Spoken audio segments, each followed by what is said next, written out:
Hello students, how are you? My name is Dr. Jyoti Singh and today I am going to discuss with you the case study of Taj Mahal.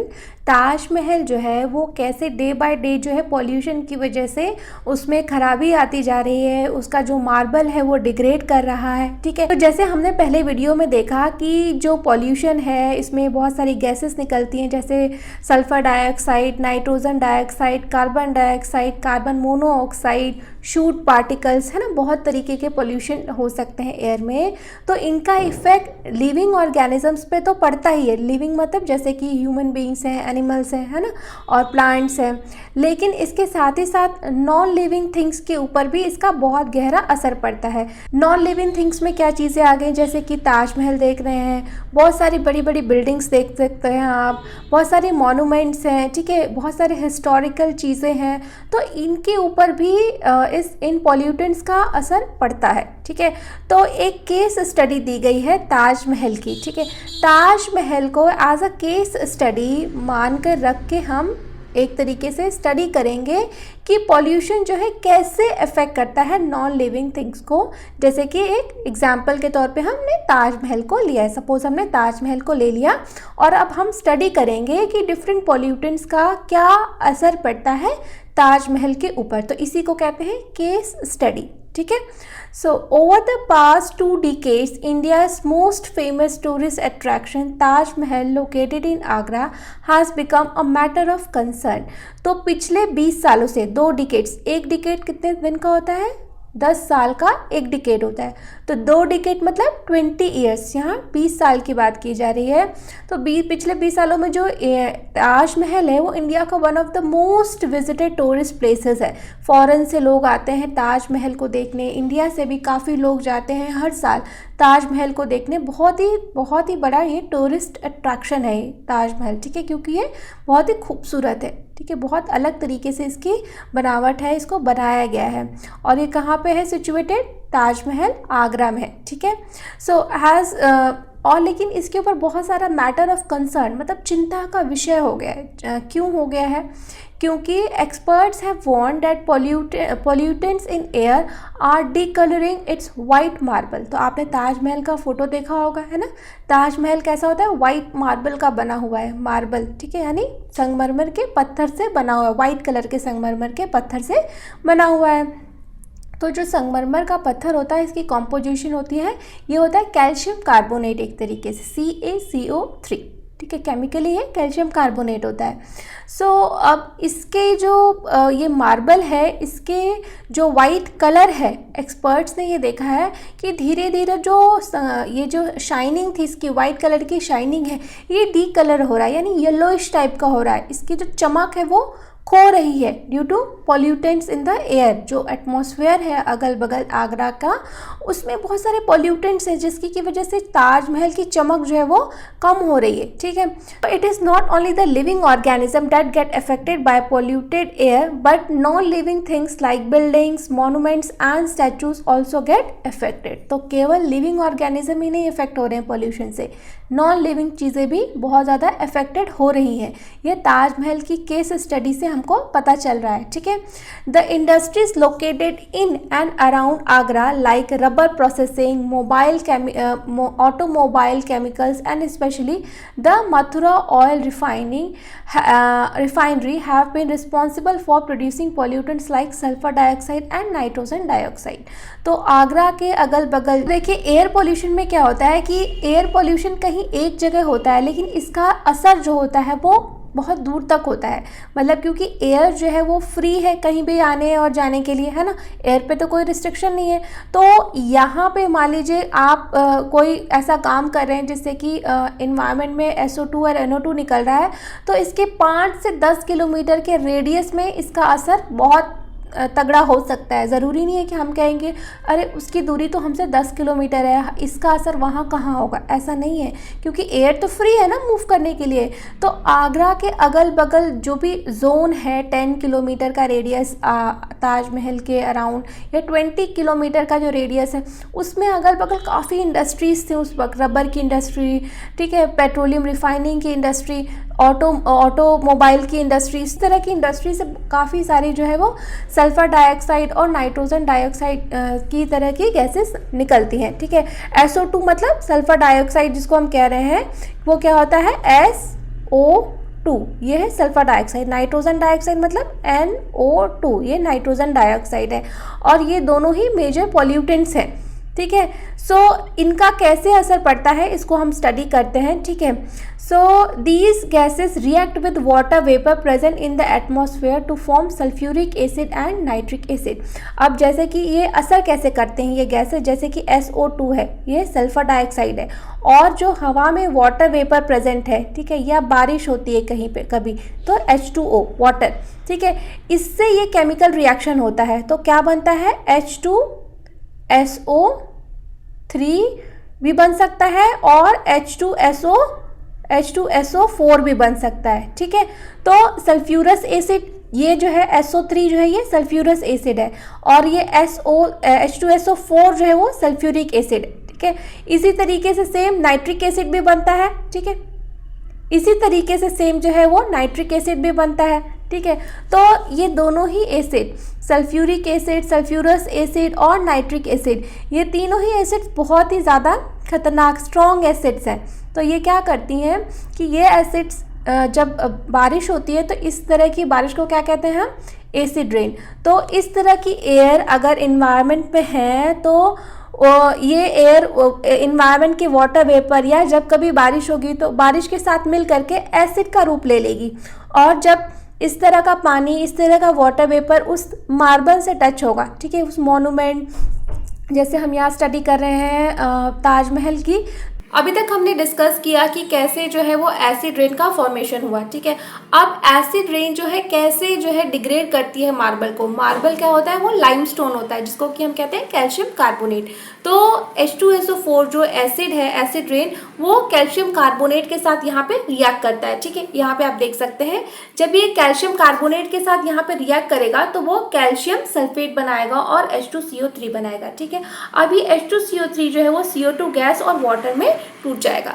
तो ये calcium sulphate जो होता है वो water में soluble होता है, और इस तरीके से जो हमारा हम जिसको कह रहे हैं कि मार्बल, जो वाइट मार्बल है ताजमहल का, वो धीरे धीरे घुलने लगता है, पानी में घुल घुल के निकलने लगता है।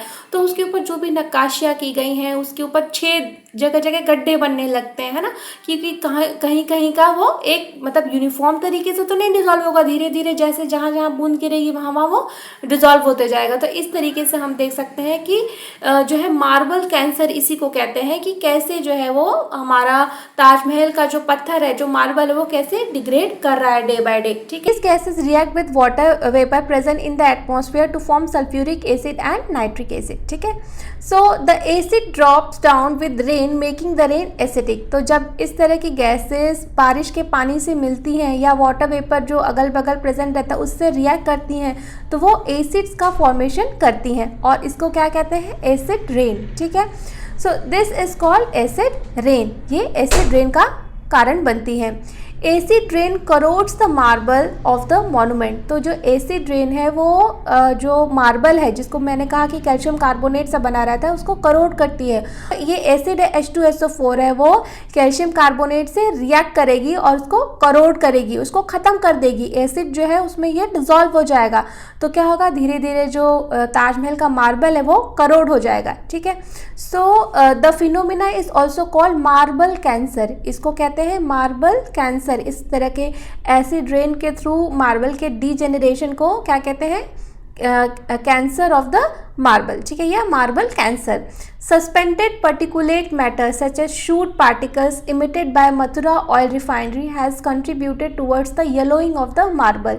तो जो शूट पार्टिकल्स, जब कोई भी चीज़ बर्न होती है, जैसे मथुरा ऑयल रिफाइनरी में जब रिफाइनिंग के प्रोसेस के थ्रू जब प्योरिफिकेशन होता है पेट्रोकेमिकल्स का, तो वहाँ पे काफ़ी शूट निकलता है, ठीक है। जो आप देखोगे हवा में काले काले छोटे छोटे पार्टिकल्स होते हैं, शूट पार्टिकल्स होते हैं, तो वो हवा में रहते हैं, लेकिन वो धीरे धीरे जब सेटल डाउन होते हैं तो वो कहीं पे भी सेट हो जाएंगे एनवायरनमेंट में, है ना।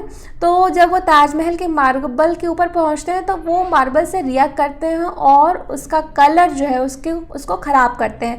मतलब वो वाइट कलर का मार्बल है तो वो धीरे धीरे येलोइश होने लगता है। Supreme court has taken several steps to save the Taj. तो सुप्रीम कोर्ट ऑफ इंडिया ने बहुत सारे कदम उठाए हैं ताजमहल को सेव करने के लिए इन पॉल्यूटेंट्स के करोजन से या इन पॉल्यूटेंट के असर से ताजमहल को सेव करने के लिए बहुत सारे स्टेप्स लिए गए हैं। जैसे कि यहाँ पे आप देख सकते हैं एक ताजमहल की फ़ोटो है, ये बहुत ही खूबसूरत मॉन्यूमेंट है और इंडिया में बहुत सारे टूरिस्ट हर साल यहाँ पे इसको देखने के लिए आते हैं। One of the most seen monuments है इंडिया में और इसी वजह से इसको 7 वंडर्स ऑफ द वर्ल्ड में भी इंक्लूड किया गया है। ठीक है, so ordered industries to switch to cleaner fuels like CNG, जिसको कि हम कहते हैं कंप्रेस्ड नेचुरल गैस। ठीक है, and LPG liquefied petroleum gas, इसके बारे में आपने चैप्टर 5 में भी पढ़ा था। ठीक है, moreover the automobile should switch to unleaded petrol in the Taj zone.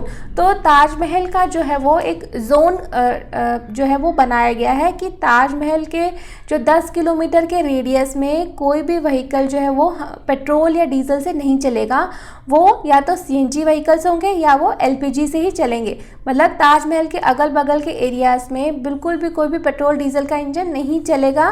सब जो वहाँ पे ऑटोमोबाइल्स चलते हैं वो CNG या LPG से ही चलेंगे। ठीक है, क्योंकि ये क्लीनर फ्यूल्स हैं, इनके जलने से आपका SO2 और NO2 इस तरह की गैसेस नहीं निकलती हैं। ठीक है, so discuss with your elders and see what they have to say about the conditions of the Taj. 20 or 30 years ago, try to procure a picture of Taj Mahal for a scrapbook। तो आप अपने Elder से बात करिए कि अभी जो ताजमहल का कलर उनको दिखता है थोड़ा लाइट येलोइश सा, क्या वो 20 से 30 साल पहले अगर उन्होंने विज़िट किया हो ताजमहल तो क्या वो आज से ज़्यादा वाइट है? आप पिक्चर्स में कंपेयर भी कर सकते हैं कि 20 साल पुरानी पिक्चर ताजमहल की कैसी दिख रही है और आज की पिक्चर कैसी दिख रही है। आपको दिख रहा है ना, अंतर आया है। ये धीरे धीरे जो मार्बल है का ताजमहल का वो काफ़ी येलो हो गया है। ठीक है, और जगह जगह पे जो उसके ऊपर नक्काशियाँ की गई हैं वो भी डिस्टर्ब हुई हैं ड्यू टू जो एसिड रेन की वजह से। ठीक है, अब बूझो का क्या सवाल है। I am reminded of the chapter on crops. I wonder whether the acid rain affect the soil and plants also। तो अब बूझो कह रहा है कि अब तो हमने ये स्टडी में देखा कि जो ये गैसेस जो हैं ये SO2 NO2 इसकी वजह से एसिड रेन होता है। अब ये रेन मॉन्यूमेंट्स पे गिरा तो मॉन्यूमेंट्स को तो ख़राब किया, लेकिन अल्टीमेटली ये एसिड रेन तो सॉइल पे गिरती है, तो ज़रूर इससे जो सॉइल की फर्टिलिटी है क्या वो अफेक्ट होती है और जो प्लांट्स हैं उनके ऊपर भी क्या ये असर डालता है। तो यस, ये एसिड सॉइल की फर्टिलिटी पे भी बहुत ज़्यादा असर डालती हैं।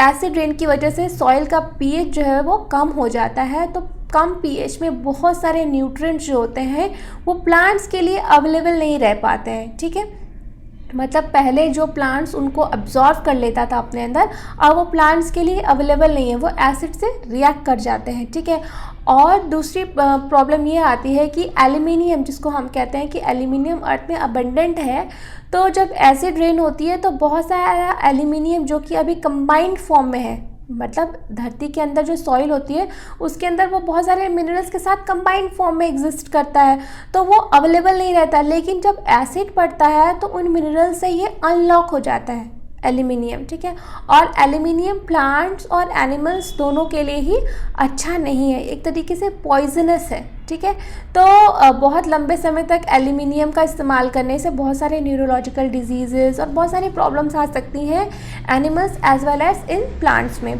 सो एसिड रेन की वजह से ये एल्यूमिनियम जो है वो अनलॉक हो जाता है और वो वाटर बॉडीज़ के थ्रू और प्लांट्स में भी, जैसे प्लांट की जड़ें जो है फिर एल्यूमिनियम को अब्जॉर्व करने लगती हैं, तो वो हमारे फूड चेन में भी आ सकता है ना। तो इस तरीके की बातें होती हैं। तो सॉइल की फर्टिलिटी कम होती है, दूसरा एल्यूमिनियम अनलॉक हो जाता है ना। तो ये सारे इफ़ेक्ट जो है वो एसिड रेन से सॉइल और प्लांट्स पे पड़ते हैं। ठीक है, में देख सकते हैं कि क्ले यानी कि हम जिसको कहते हैं सॉइल। ठीक है, तो सॉइल में तो बहुत सारे मिनरल्स होते हैं जैसे कि कैल्शियम, पोटेशियम, मैग्नीशियम। ठीक है, इस तरह के सॉल्ट्स होते हैं। ठीक है, साथ में एल्यूमिनियम भी होता है। तो क्या होता है, जब एसिड रेन होती है, तो जब एसिड रेन सॉइल के ऊपर गिरती है तो क्या होता है कि जो भी मिनरल्स हैं जैसे कैल्शियम, पोटेशियम, मैग्नीशियम, ये देख रहे हैं ना मिनरल्स आप, ये मिनरल्स क्या करते हैं, ये क्ले से हट जाते हैं और उसकी जगह क्या होता है, जो H2 H2SO4 है उसका हाइड्रोजन आयन ले लेता है, ठीक है। और ये मिनरल्स जो होते हैं वो पानी में घुल करके सल्फेट के सॉल्ट्स बना करके वो अलग हो जाते हैं, ठीक है, और वो पानी में घुल के बह जाते हैं, ठीक है। या वो दूसरे तरीके, मतलब वो प्लांट्स के लिए, जिसको हम कह रहे हैं कि प्लांट्स के लिए अवेलेबल होते हैं, वो प्लांट्स के लिए अब अवेलेबल नहीं होते, प्लांट्स उनको अब अब्जॉर्ब नहीं कर पाता है, ठीक है। तो इस तरीके की प्रोसेस से क्या होता है कि सॉइल की फर्टिलिटी, जिसको कहते हैं, फर्टाइल मतलब क्या, फर्टाइल मतलब यही होता है कि जो प्लांट उसमें ग्रो कर रहा है उसको प्रॉपर न्यूट्रिशन दे। प्लांट को ज़रूरत है कैल्शियम, पोटेशियम, मैग्नीशियम, इन सारे मिनरल्स की ज़रूरत होती है ग्रोथ के लिए। अगर प्लांट इन मिनरल्स को अब्जॉर्ब नहीं कर पाएगा यानी सॉइल की फर्टिलिटी घट गई है। तो फर्टिलिटी इसलिए घटी क्योंकि एसिड रेन की वजह से ये जो मिनरल्स पहले सॉइल में फ्रीली प्रेजेंट थे अब वो सॉल्ट के फॉर्म में हो गए, सल्फेट सॉल्ट्स के फॉर्म में हो गए हैं, अब वो प्लांट्स के लिए अवेलेबल नहीं है। दूसरा जो केस अब बात कर रहे हैं वो है एल्यूमिनियम हाइड्रोक्साइड न्यूट्रलाइजेशन की, यानी कि जो एल्यूमिनियम है वो अर्थ क्रस्ट पे काफ़ी अमाउंट में प्रेजेंट रहता है। तो जब एसिड रेन होती है सल्फ्यूरिक एसिड क्या कैसे रिएक्ट करता है, वो एल्यूमिनियम जो है एल्यूमिनियम हाइड्रोक्साइड के फॉर्म में रहती है, ठीक है। और जब H2SO4 उसके साथ रिएक्ट करता है तो Al2SO4 सॉल्ट ये बनता है, ठीक है। एल्यूमिनियम सल्फेट इसको कहते हैं और ये भी वाटर में सॉल्युबल है, ठीक है। तो ये वाटर में सॉल्युबल होके वाटर बॉडीज में मिल जाता है, ठीक है। या फिर ये जो है वो प्लांट्स इसको अब्जॉर्व कर लेते हैं तो प्लांट्स के अंदर भी काफ़ी एक्यूमुलेट हो जाता है। तो ये जो एल्यूमिनियम है ये हमारे लिए हार्मफुल है, ये अच्छी नहीं है, ये प्लांट्स के लिए भी अच्छा नहीं है। तो एक तरीके से हम कह सकते हैं कि सॉइल की फर्टिलिटी तो घटती ही है एसिड रेन से, साथ ही साथ ह्यूमन को भी और एनिमल्स को भी नुकसान पहुंचता है, ठीक है। तो होप करती हूँ कि अभी तक का टॉपिक आपको अच्छे से समझ में आया होगा। And still if you have any doubts and you can write in the comment section, I will surely reply. Thank you.